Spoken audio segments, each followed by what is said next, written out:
Greetings, I'm Shad, and I play role-playing games, specifically pen and paper, tabletop role-playing games. So the real classic, Dungeons & Dragons style kind of games like that. And a friend of mine is going to be starting a campaign in the near future that is going to be medieval fantasy based. And so, in preparation for that campaign, I needed to make a character. And the illustration that you see before you is the illustration that I have done in preparation for this campaign, because this is the character I am thinking of playing. Now, I don't generally play girls when I role play. I have in the past now and then, and I just had a really kind of fun idea for a character for my friend's upcoming role-playing game, and this is who she is. So that is the explanation as to why I have created this character, why I've drawn her. And you are going to get to see the speed drawing of this illustration, specifically the original pencil, so the rough pencil, and the inking that I did in Photoshop. The colouring, which is a process that takes just as long as the original drawing and inking and such, will be coming in a following video. And this isn't a tutorial, so I'm not going to be going into in-depth how, the techniques that I'm using and how to draw or anything like that. It's just so you can see the creative process as it takes place. And it's a bit of fun. I certainly like to see what this looks like all sped up. So as I mentioned previously, this character is for my friend's role-playing campaign that he'll be running in the near future. And that role-playing campaign is going to be live streamed on Twitch and also published and uploaded on the YouTube channel. It's Tabletop Time. And this isn't anything new because I've been playing with the guys on Tabletop Time for a while now. And we've just finished the campaign that I was running called Rogue Star, which was a science fiction. Now for me, I can get inspiration for characters in hundreds of different ways. As you might know, I'm a writer, and so characterization is something that I particularly love.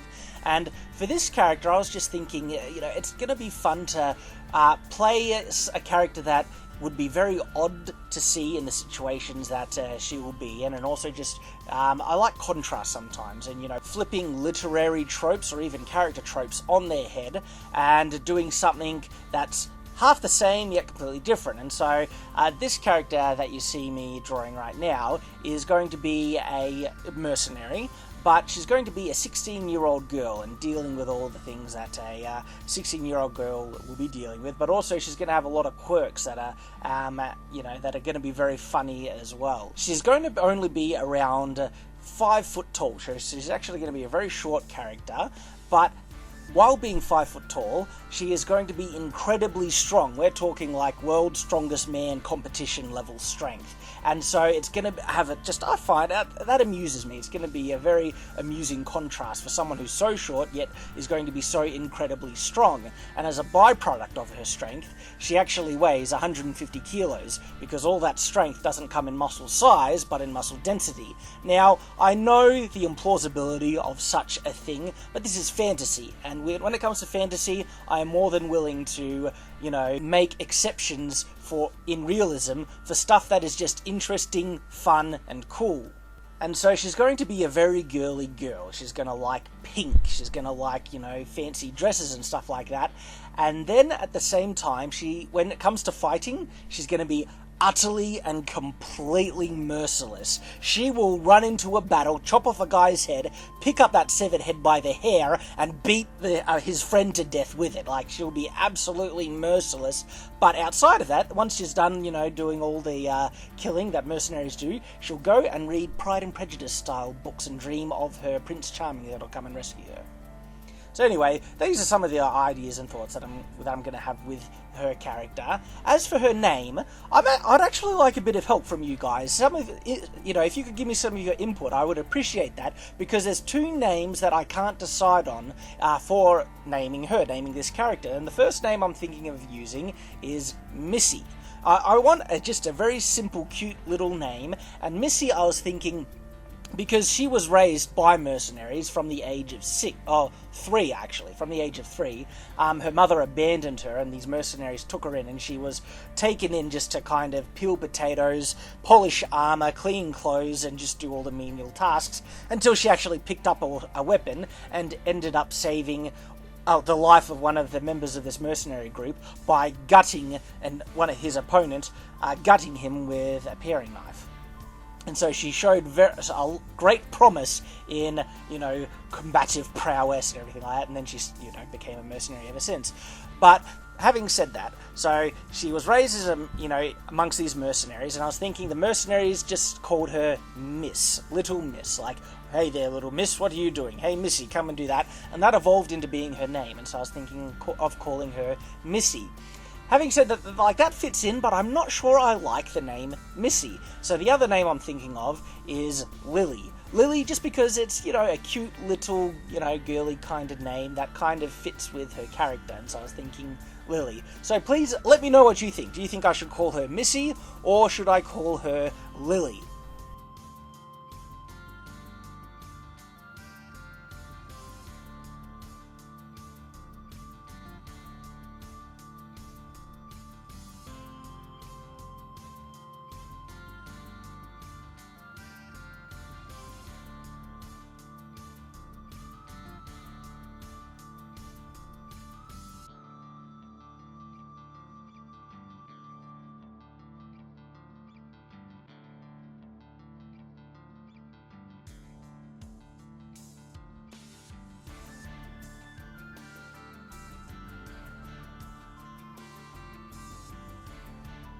So what you might notice with this drawing is, first of all, yes, it's fantasy, but I like to err on it's funny. I like to make things as realistic as possible, and with fantasy, you don't need to be historically accurate, but you should be accurate in terms of practicality and what is just, realistic in terms of the right weapons you would use, armor, so on. I think you understand what I'm saying.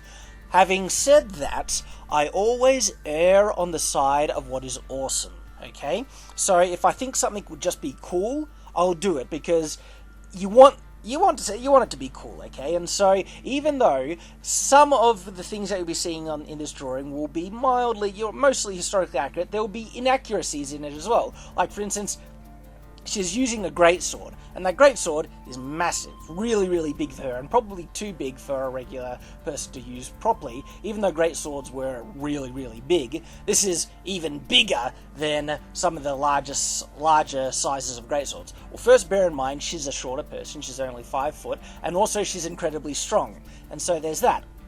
The other kind of thing that doesn't really make sense is the level of armor she's wearing. She's only wearing partial armor. The armor that she is wearing, I like to think, is decently historically accurate, and it looks pretty cool as well, but she's not wearing, her whole body isn't covered in that armor, simply because the overall aesthetic and look of the picture is more important to me. I want this picture to convey kind of, a bit of contrast. She's armed to the teeth, she's wearing, armor and stuff like that, but also I want it to be looking very cute and just to be a bit of I want the contrast to come through. So really cute, but at the same time, heaps of armor, big weapons and stuff like that.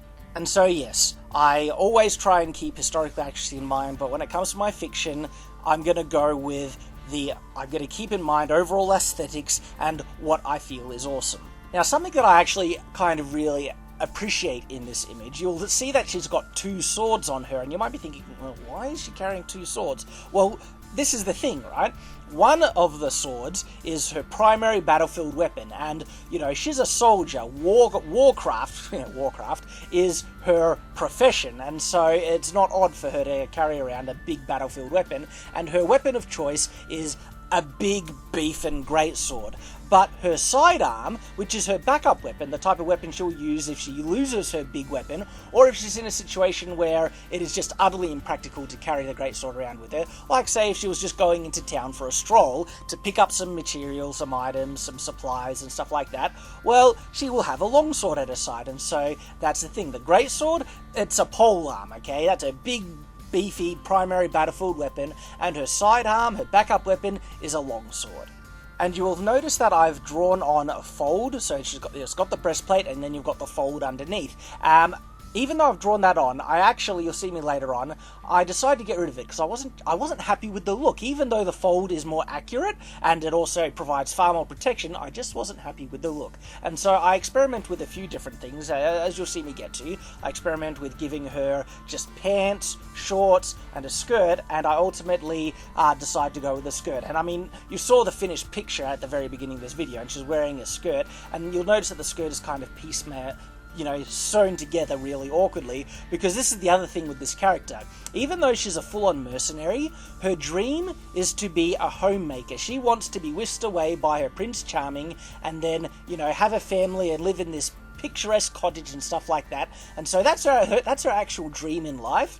And so she wants to be a homemaker. And so she tries to be, she really loves cooking, and she tries to be really good at all these homemaking crafts like sewing dresses and stuff like that. And she is horrible at every single one of them, particularly at cooking. If you were to eat a meal that Missy or Lily, depending on the name I'll go with, cooks, you would probably get poisoned. She's that bad. And her skirt, this is another reason why I really wanted to put the skirt in.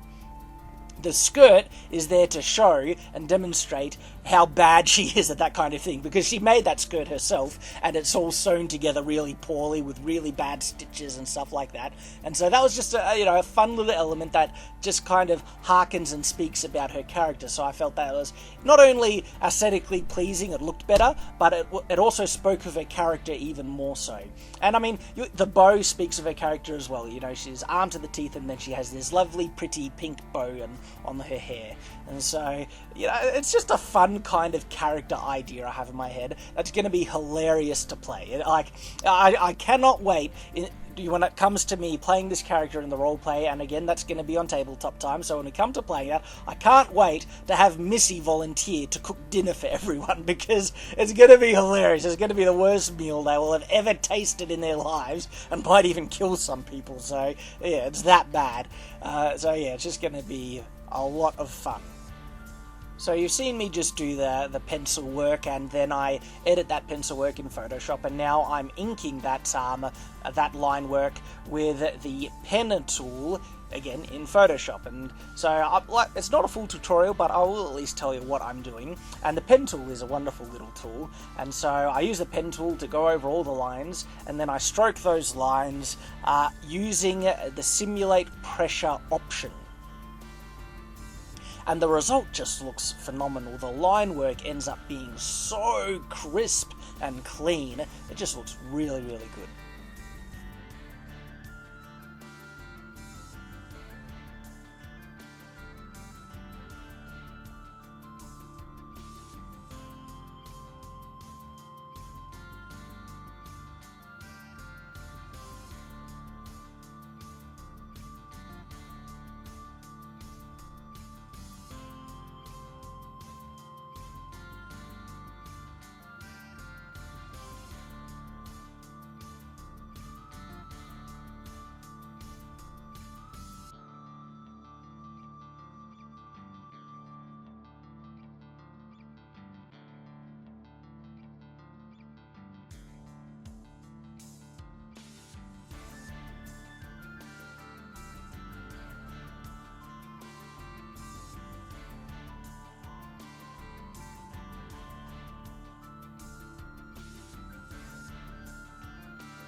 So there you go, that is the speed drawing and inking of my cute medieval mercenary, or the drawing of the character that I will be playing in the upcoming Tabletop Time pen and paper role-playing campaign, the fantasy medieval role-playing campaign that we will be playing. And if you would like to see the final result, the finished picture of the illustration you've seen me draw in ink, that is available on my DeviantArt page. It's in a full resolution, so you can have a look at this image in all its glory. So there you go. I hope you enjoy. Thank you for watching, and I will see you next time.